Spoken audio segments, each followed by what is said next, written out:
In this video, we're going to be talking about using previous experiences and applying them to current activities. So I want to encourage you that you can do this.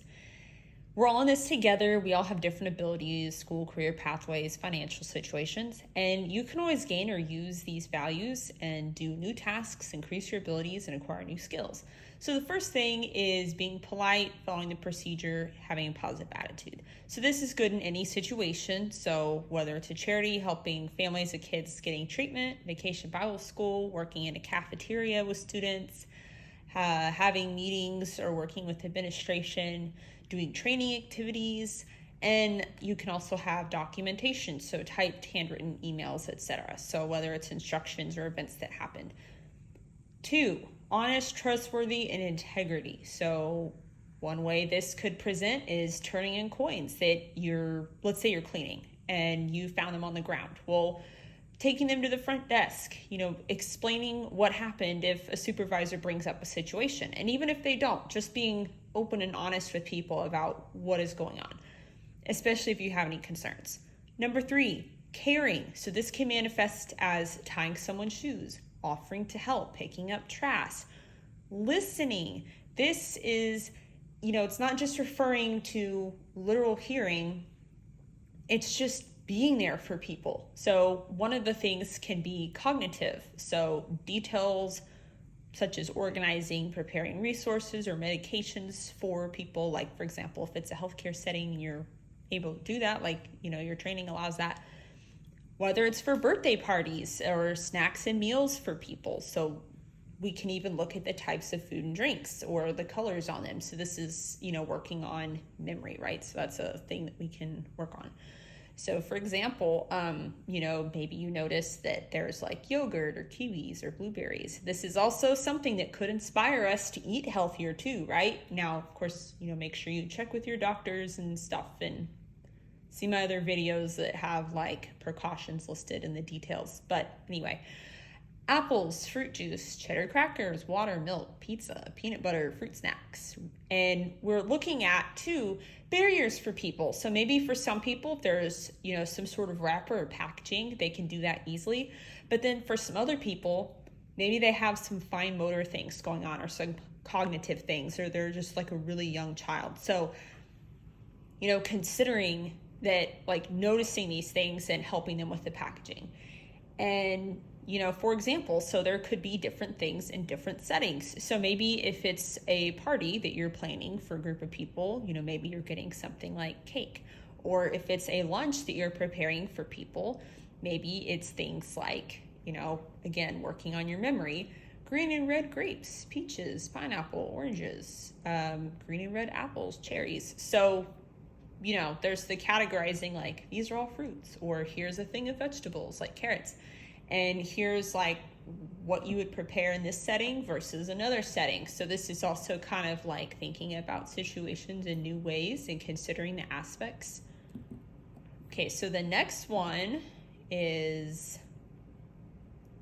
number 4. So let's say that you get feedback that you completed your assignment. Okay, well, what can this look like in other environments?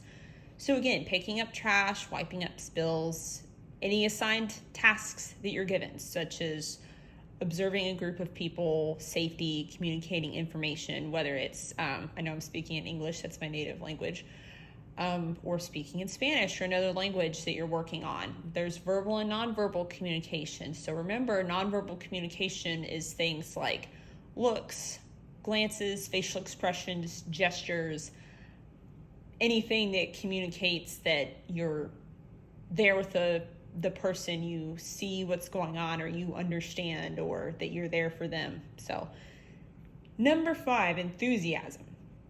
So this can look like in a work setting, maybe you get a new schedule and you're enthusiastic about it, even if it's something you haven't done before, or maybe you're assigned additional tasks, or maybe you're working with and meeting new people. So again, just having an open mind. Number 6, working hard. So this could look like, if you worked at a grocery store, loading groceries into customers' cars and persevering. Number 7, good bedside manners. Okay, so out of the healthcare environment, this can translate to a lot of things. So interactions with your colleagues, peers, supervisors, or the groups of people you're helping, whether it's patients or students or clients. Number 8, 4 reads about patients and suggests management plans. Okay, you can take this feedback and turn it into new things in other environments. So for example, telling your supervisors about new or conflicting situations or complications that pop up. Running new and improved solutions to problems by the supervisors and offering to do those solutions. Number 9, if you get the feedback you did generate like appropriate differential diagnoses, okay, taking that out of the healthcare environment, we can look at different contributors to situations. So no matter what career or volunteer opportunity you're doing, we can look at people's emotions, their previous experiences, medical conditions, different ways something can show up, social and financial situations. So I'm not saying like go ask all those things to all these people, but what I'm saying is that, as we learn about these things, and I've learned these things over time and with my own experiences, it's just reminding us that we all have different experiences we've gone through in life, and we all experience different things. So just kind of, keeping that in the blob of stuff, if you will. So just like, with medical school, like generating appropriate differential diagnoses, what that means is there's a list of like, okay, well, the patient, number 1, they could have this, and here's the reasons why. Number 2, this is also plausible. Here's the reasoning. And you go down the line and, you suggest like, based on what findings, whether it's signs or symptoms or physical exam or history or whatever. And then you say like what kind of tests you want to order. And then, depending on the tests, you order additional tests, do more reading, do treatments, do new types of treatments. So again, it's kind of like looking at the whole big blob of the situation, like considering all the aspects. So that's what I mean by that. Number 10, passionate about feedback and actively seeks it out. So what this means is in any job or environment, this looks like having an open mind. And then for number 11, share different learning issues on rounds. Okay, so what this looks like is, if applicable, doing more than the bare minimum at any job or volunteer opportunity. Of course, unless there's restrictions or special instructions or circumstances that apply. So what do I mean by that? If you have certain training or certification and a certain background or experience in it, and whatever is healthy or permissible or, following the procedures or the instructions, kind of lining all that stuff up and communicating if there's some things not lining up quite right or there's misunderstanding, considering all those things when we're, doing different activities. But, the sharing different learning issues. Okay, so this was something that, like, if you read about extra things, I love reading about extra things, anything to help other people. And I'm really interested in medical stuff. So, just like reading about different medical topics in the literature. So that's like what a learning issue would be considered. And so like sharing that on rounds. So in this situation, so, again, we're looking at all the aspects of a situation and doing more than just the bare minimum of what's required.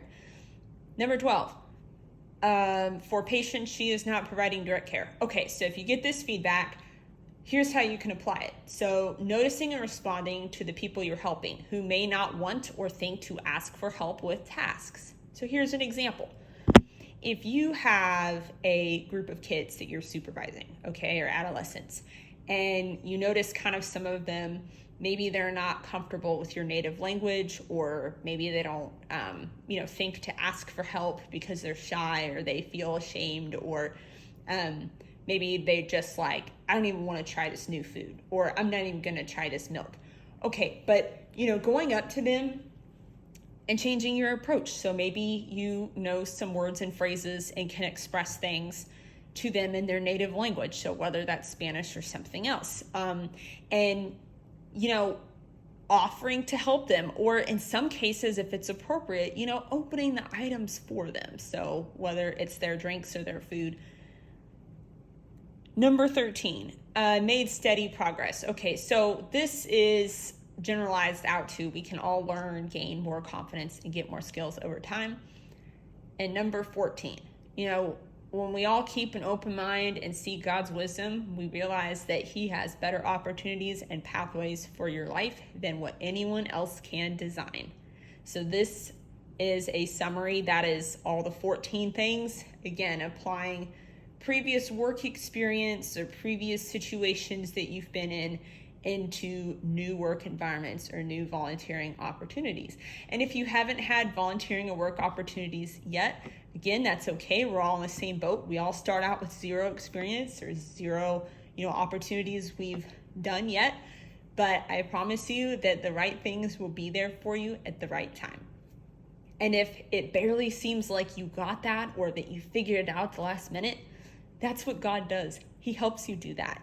And the fact that you're like, well, that just happened by a thread, or that right there, I just want to encourage you, shows that God is involved in your life. He's involved in all of our lives, and He has good plans for us, even when there's unexpected changes going on in our life. And He uses all things we go through, including the rough things, to use for our good and for the good of other people. And I would encourage you that anything rough you're going through, you can turn those around into positives for helping other people.